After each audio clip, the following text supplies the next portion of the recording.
I'm so happy to be with all of you today. I am down in Los Angeles babysitting for my grandkids, and I've moved out of the closet, which was my last fort when I was speaking to you from LA. I'm in the bedroom now, a little bit more spacious than the closet and no shoes. So it's great to be with everyone today. This exploration is really kind of serendipitous for me, and also anchors so many things that have been part of my my journey in unity. And I'd like to actually begin. I've got a PowerPoint here. I told Liz I wanted to share a few things I just want to anchor in with everyone. So I'd like to share, first of all, a very powerful connection that was made to me as I was pursuing my doctorate in ministry.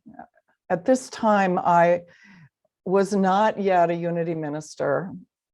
I was very much contemplating why there wasn't a unity church in Berkeley, California, because I would drive past Berkeley every time I would go to my university. But I got really excited to learn about Hildegard von Bingen. And maybe some of you have heard of Hildegard. She was a mystic who lived in the 11th century. She was a woman, she was an artist, she was a poet. She wrote very, very unusual music. She created a monastery for women. All the women wore these beautiful gowns and crowns. She was the 10th child in a German family. And in that day, they actually tithed the 10th child to the church. So at age 10, she was raised in actually a monastery that was a coeducational monastery. And I was so inspired by her that I decided to make a pilgrimage to Rudesheim, which was the area where her monastery was located. And I did that in the winter of 2000. And I want to share with you a writing of hers, a poem that actually was translated into English from the German that became very impactful for me. And literally my very first talk that I had to do was to be interviewed to become a unity minister. I did my talk on this particular poem. Oh, the dog. The dog is locked in. I have to go let the dog got locked in the closet and I didn't know he was there. So look for wisdom in your life. Life is, I love it. So Hildegard is so powerful for me. And I wanted to share this poem with you because to me, the beginning of the poem is who are the prophets? And I want to anchor in an awareness that I really believe those of us who have found the message of unity, that Charles and Myrtle Fillmore were literally prophets in their time. And I really want to anchor in the fact that I believe all of us, no matter what our ages are, as we come to embrace these principles of unity, that we become these prophets. So I invite you to take in this, this deep awareness and poem from Hildegard von Bingen. She says, who are the prophets? They are a royal people who penetrate mystery and see with the Spirit's eyes. In illuminating darkness, they speak out. They are a living, penetrating clarity. They are a blossom, blooming only on the shoot that is rooted in the flood of light. They are a royal people who penetrate mystery and see with the Spirit's eyes. In illuminating darkness, they speak out. They are a living, penetrating clarity. They are a blossom blooming only on the shoot that is rooted in the flood of light. So powerful. This is such a powerful statement, and I think it can be a statement to the birth of the Christ consciousness in each one of us. But it's much more than that, because it calls us out in a way that I think we often are not called out in our spiritual journey. And I want to call us out today a bit as I explore this new understanding of wisdom. I've spoken often about, I'm going to stop my sharing here for a minute. I've done the 12 powers often and talked about Charles Fillmore's understanding of the 12 powers, knowing that wisdom is one of the two and it's combined with love. So love and wisdom are really kind of the unifying powers that we have within us as qualities of the divine. And just as the daily word spoke about wisdom, and the beautiful prayer that Hope did for us anchored us in wisdom as being one of the divine qualities. It's very interesting to me that I was driving from Los Angeles, from my home in Kentfield to Los Angeles, and I could only find one podcast that I could pull up on my phone. And it was a podcast about 10% happiness, 10% more happiness in your life. It's a daily podcast. And so I opened it up, and the interview was with a man from India whose name is Dilip Jesse, D-I-L-I-P Jesse. And I'll post that later so you can see it if you'd like to look at this. But he and his associate, Scott Lafee, have just completed a book on wisdom. The book is called Wiser. Wiser is the title of the book.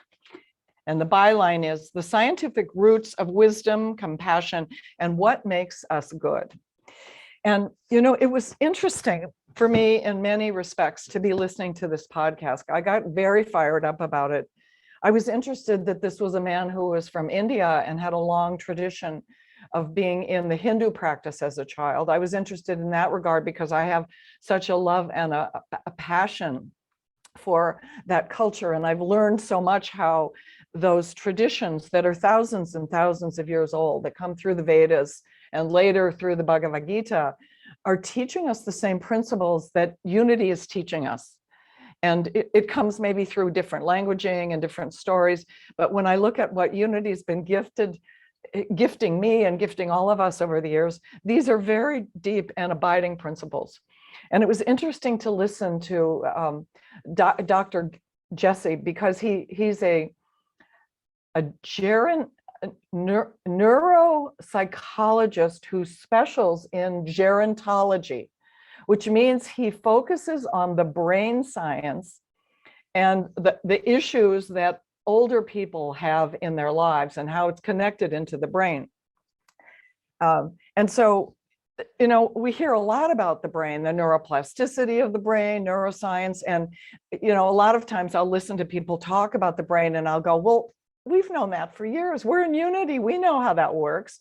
But I think it's really powerful for us to revisit what we know in our awareness of our spiritual teachings, to see that science is telling us the same thing. Because a lot of times people in the world might not be so interested in our spiritual teachings, but they're very interested in science. They're very interested to understand more about how their brains are working and what pill or what vitamin or what herb they can take to feel stronger, to feel younger, to look younger, to have more vitality. And this piece about wisdom is very, very interesting to me. As I listened to Dr. Jesse talk, and he spoke about these qualities of wisdom, what he said was he was so interested in wisdom because in his culture in India, wisdom is normally attributed to people who are elders. And I think the same may be true in most cultures. And I look at this community we have here. I can't see online. I don't know how old any of you are, but, you know, I would think that we're more as a unity community globally, we're much more a community of elders than youth. And I think this is part of the gift that we've been given as elders in unity, to really bring youth into these deeper understandings. And part of what this research really unfolded for Dr. Jesse was that there was very little focus anywhere on wisdom. he Googled and did looking for all these scientific understandings of what is wisdom, and he couldn't really find very much. Where he ended up finding it was back in spiritual writings, spiritual books, the Bible, the Bhagavad Gita, the Vedas. Different spiritual traditions often spoke about wisdom, and the qualities that were common to all of these different spiritual writings were very, very similar. So this is where it became for me even more interesting, because I wanted to see, based on the qualities that he came up with. And of course, in the podcast, he was having an interview with Dan Harris, and he was asked the question, like, what are the qualities? So he basically enumerated 5 specific qualities, which the book goes into great detail. But the 5 qualities are the quality of cultivating compassion, having a sense of altruism, a sense of compassion, a sense of empathy for the other, being able to focus and listen to the other. This is a quality of wisdom, and it's a quality that we can find in our elders, we hope. It's a quality that they did find when they did research in people who were older. The next quality they found was the quality of emotional regulation. In other words, being able to, and I'm going to post these on the screen too, so you can see it there if you want and copy it, but that you can have the capacity to find a situation difficult or challenging, and certainly we live in very challenging, uncertain times, and yet emotionally you don't have to react to that you can have a balanced emotion. And literally our brains are wired, there's a certain part of our brain, the newer part of our brain, that allows us to regulate those emotions that rise within us. Think about people who have road rage. When somebody pulls in front of them, that emotional part of us just gets anxious, and maybe we have certain things we want to do. We want to beep on the horn, or we want to talk to them and tell them how crazy they are. But with this emotional ability to balance our emotion, to regulate our emotion a bit, we can pull ourselves back from that and begin to see the bigger picture, and begin to see perhaps something's going on in this person's life that caused them not to be present to my car. And so we have this capacity in so many ways to regulate our emotions. We also have a capacity to be decisive. And this is an interesting one, because being decisive means that we have the ability to make a decision, even when there are a lot of other choices out there. We don't get lost in the chaos of information.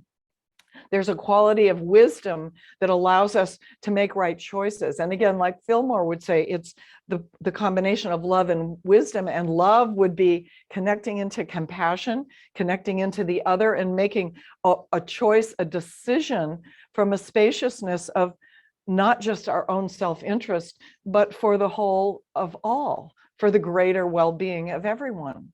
So this is a capacity of the wise one, is to be able to make a wise decision, even in the face of uncertainty.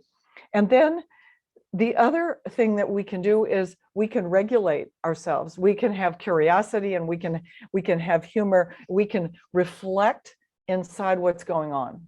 We have the capacity for self-reflection, to look within and see what's happening.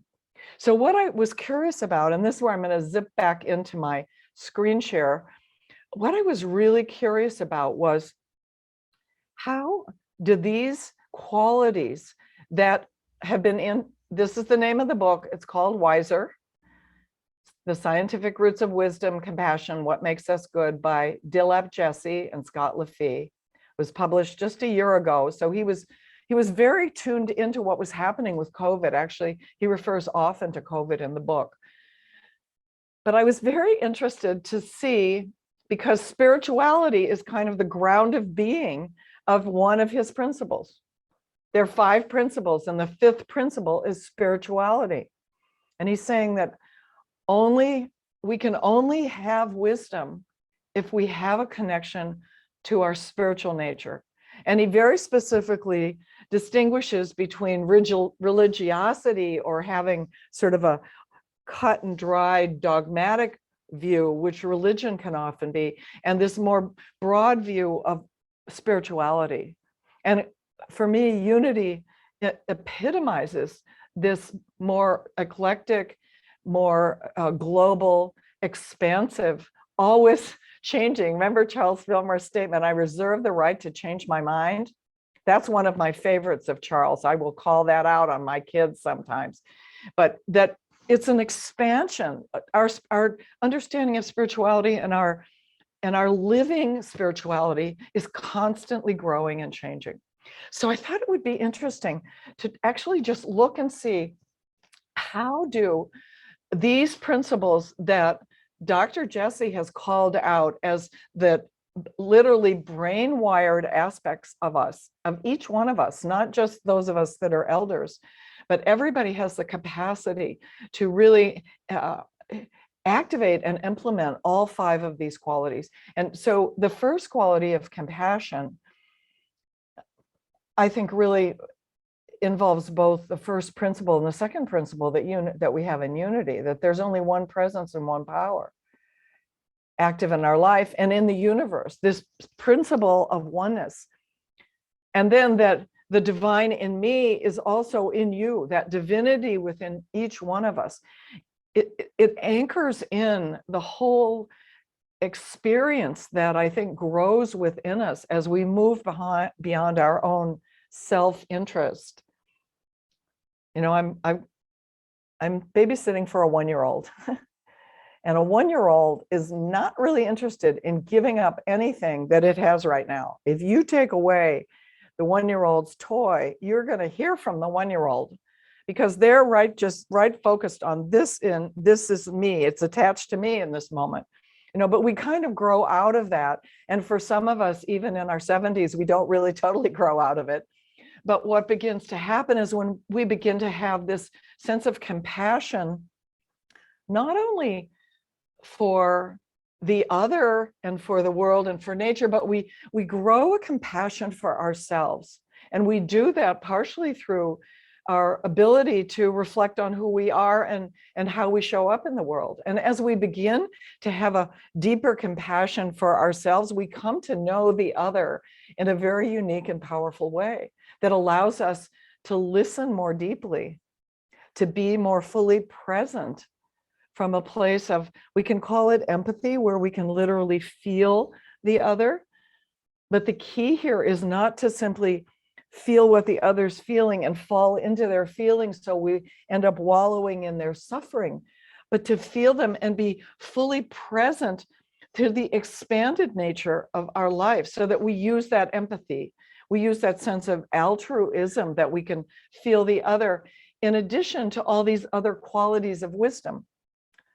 The second quality here of emotional regulation, I think, really ties into our unity principle, that our thoughts and mind produce after their kind. In other words, whatever we're thinking about begins to produce out in the world. It's not so much in a material sense, but rather if we can know that our emotions produce our thoughts, and from those thoughts, things picture out in the world. So if I'm thinking I'm angry at somebody, I'm angry because I've had some thought that said somebody hurt me in some sort of way. That energy is going to produce that same stressful field in the world. That emotional state can be regulated. We don't have to live in that state of that emotional upheaval that the thought has built up for us. That's such a gift for us to know. You know, we can think about, we can bring ourselves to a place of calm. We can be in a place of peacefulness. And of course, you know, just reflecting back on the beautiful prayer that Hope offered us this morning, where we can connect into these beautiful qualities of who we are, the quality, the divine nature of love that we are, the divine nature of peace that resides within us.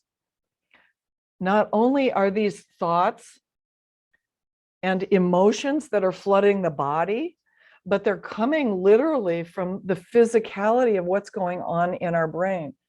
They're coming from neurotransmitters that are being activated by patterns and wiring in the brain.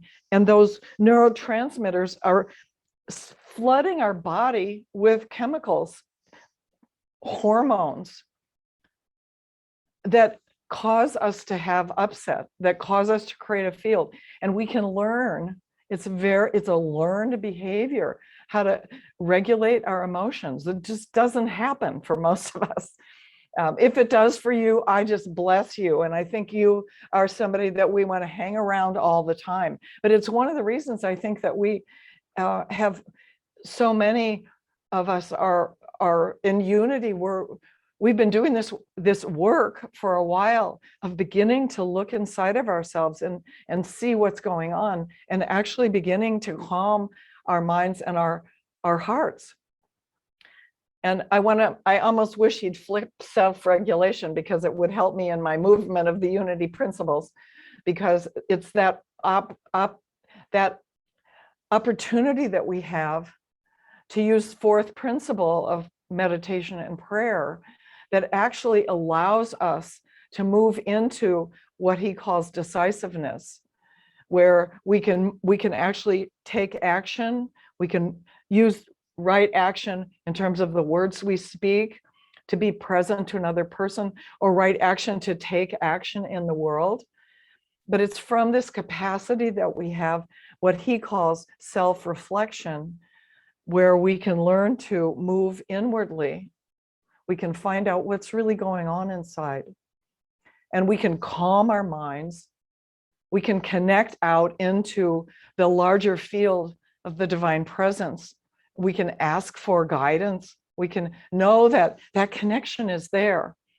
And my own experience has been, sometimes if I'm in a stressful place in my life where I feel like I need guidance, the first thing I need to do is I need to calm myself down. If I ask for guidance from that kind of stressful state, I get a lot of whirling around. But if I really use those principles and bring myself back and just sit and allow the mud to settle a bit in my pond, so that there's a bit more clarity coming through, and then connect into the divine, to that universal intelligence always available, the God life within and without, then the guidance that comes can be uniquely what I need to see and to hear in the moment. And from that place, I can take action if action is warranted. This to me is why, this grounding that we have in unity, that unity, I always heard from my minister when I first started unity in Marin County, was that unity is a way of life. Unity is not just something that you pull the book out. I'm going to read about unity today, and then I'm going to put it away. It's the activity of living spirit all the time.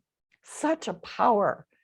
And the fifth principle that says we can know all these things, but if we don't practice them, if we don't live them every day, why know them? Why read the book if you're not going to actually live this every day of your life? Because these are living principles. They're principles that, I want to just say, Charles and Myrtle as prophets, which I believe they were. Who are the prophets? They're a royal people. When we say royal, we think about, people that we revere.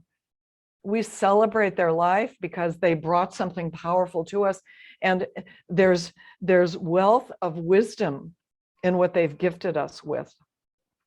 And the fact that there are only 5 principles, for me, that's like such a gift, because I've got 5 fingers this go round and I can actually remember. So, I just feel grateful. I want to encourage you to get the book. I was so excited. I listened to this webcast, and the next rest stop that came, I pulled my car over. I stopped my car. I got out my phone. I went on Amazon. I ordered the book in Audible.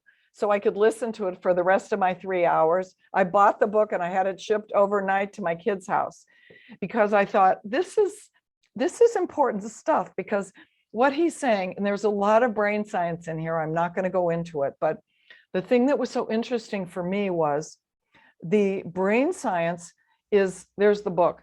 The brain science is talking about the places in the brain that my teachers in India have been focusing on with us for the last 5 years. The prefrontal cortex, which apparently is the newest part of the brain, the prefrontal cortex. When they've done the research, which these people have been doing for many years, this man is down in San Diego, he's been researching wisdom for over 10 years. And because there's not a lot of like scientific basis on this, what they've had to do is they've had to identify from people's talking about their experience of these 5 principles, talking about compassion, talking about how they regulate, how their emotions are able to be regulated, talking about how they can be more decisive in their life now, talking about their ability to self-reflect and their spirituality. And what they've discovered is by looking at people who have had injuries to the prefrontal cortex in the brain, there's several other ones, but I'm talking about the anterior cingulate cortex is another one, the ACC. That's where the awareness of life's uncertainties reside. And also the orbital frontal cortex, which is behind the eyes. What they found is that people who have that area of the brain damaged from massive brain injury, they lack compassion, they lack empathy, they can't regulate their emotions. And so they've discovered that's where this stuff lives. They discover it by people who don't have it and the part of their brains that are injured.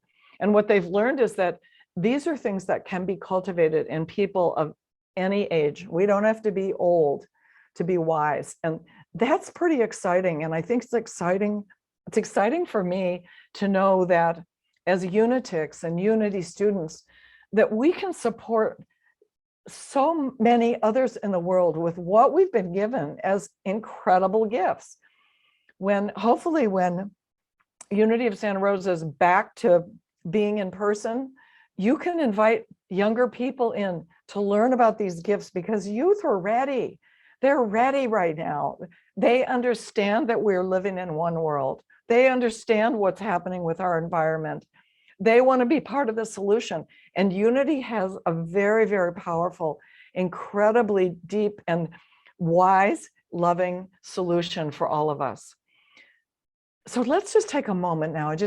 I ask you to bring to mind and maybe put in the chat, but we're not going to do that. I'm going to just invite you to tune into your own life right now.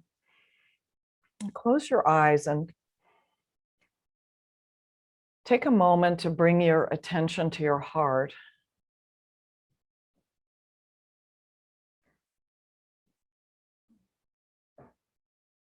Charles Fillmore identified that love and wisdom are companion powers that reside within the gut, that heart, the brain, the gut brain and the heart brain. They're powerful wisdom, powerful energy, powerful intelligence that literally reside within our physical body. We're made in that image and likeness of the divine. And as human beings, we have such an extraordinary vessel to live out these powerful principles that Charles and Myrtle have distilled for us. So take a moment and feel into your life right now. Feel the presence of compassion in your heart. Who is it that you can feel right now in your life? Perhaps it's close family members who are struggling. And so many in our world who are dealing with so many physical challenges, fire and storm, flood, disease, so much in the physical body. And these are real people, just like you, just like me. People with feelings and emotions beyond the physical body. So as you tune into that field of compassion, allow yourself to be present to whatever emotion may arise as you feel into the other.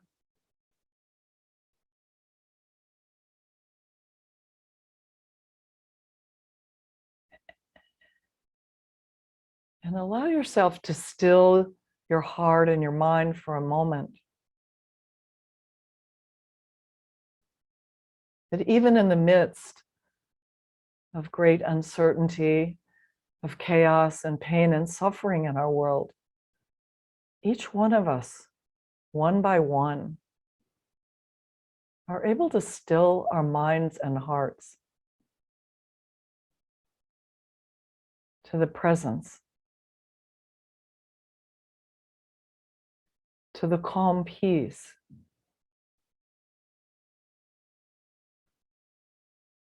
to that Christ light.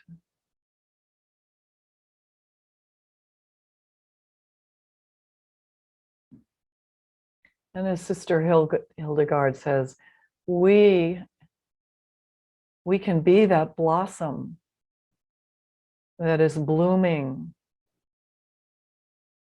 that is rooted in a field of light, because it's from this field of light,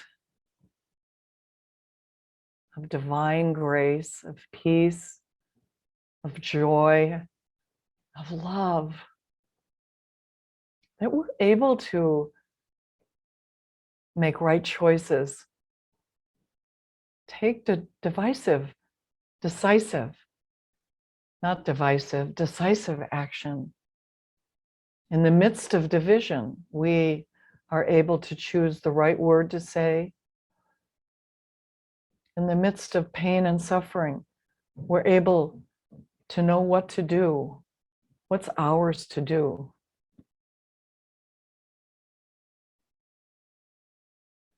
And so we give thanks for this living spirituality. This living spirituality that is our unity way of life. That we may be living the principles moment to moment in all our relations, in all that we say and all that we do, that we may be the hands and feet of the divine presence, and that wisdom may flow through us, and from our very presence, we may gift others of all ages with this powerful gift of the unity way of life. And in gratitude for this spiritual community and for all the gifts and connections of love that we have made here. Gratitude for Charles and Myrtle Fillmore, and for the Christ consciousness that lives and moves and has its being in each one of us. We say thank you, thank you, God. And so it is. Amen. And as you're ready, just take a moment to bring your awareness back into your body and open your eyes.